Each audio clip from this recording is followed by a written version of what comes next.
submitted for your consideration these archaic tools for the purposes of making and managing fire. We'll learn more about them in a moment, but first let's add a little vibrancy to the shuriken zone. Alrighty, now we've done our little Wizard of Oz trick. So, we have the dōnohi and the hiuchigane. We'll start with this. This is a fire striking steel. This one is of an Ainu design. The Ainu are the indigenous people of Hokkaido in northern Japan, and I chose it just because I like it. So it's made from steel and it's hardened in this area, and what you do is you strike it against something that's harder than it is.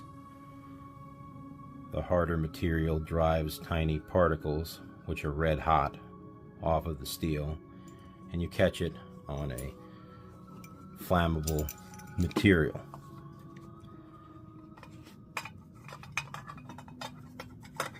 I have flint, but flint and chert is hard to come by in Japan, so they oftentimes use quartz, as I understand it. And this is charred cotton. You char it inside a tin or anywhere out of the presence of ready oxygen until it reaches this sort of jet black, fragile but still holding together state. And this will catch a spark very, very readily. So what you do, you find a sharp place on your stone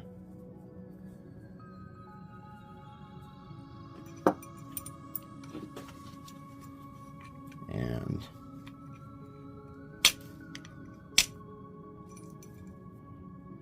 there we go. Now this will not easily go out, and you can in turn use this to light your fire with a tinder bundle, or you can light the element of the dōnohi with it. Okay.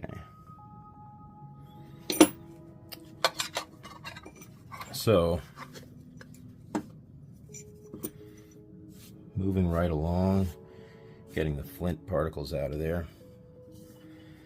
So what the dōnohi is a body warmer, a personal heater for use in the wintertime. And it works via an element that is made out of the same material as we use to catch the spark. You can see this one's been used a bit, but has lots of good element left. And if you manage it carefully, keep it closed, don't blow on it, probably keep it inside your clothing, this will put off a relatively comfortable amount of heat for a very long time, and also will preserve the fire inside it, so if you need to make fire again, it's a whole lot easier.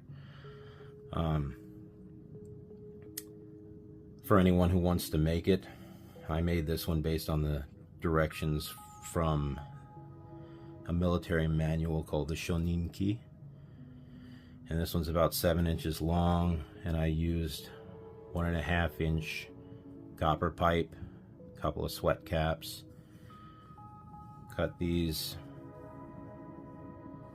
thin holes in it, some holes in the end, a steel rod for the center, just to act as a form for the element, and you're good to go. It's a fascinating piece. And that's the basic explanation of the hiuchigane and the dōnohi, and many thanks to everyone who made it through that ramble. Now, in parting,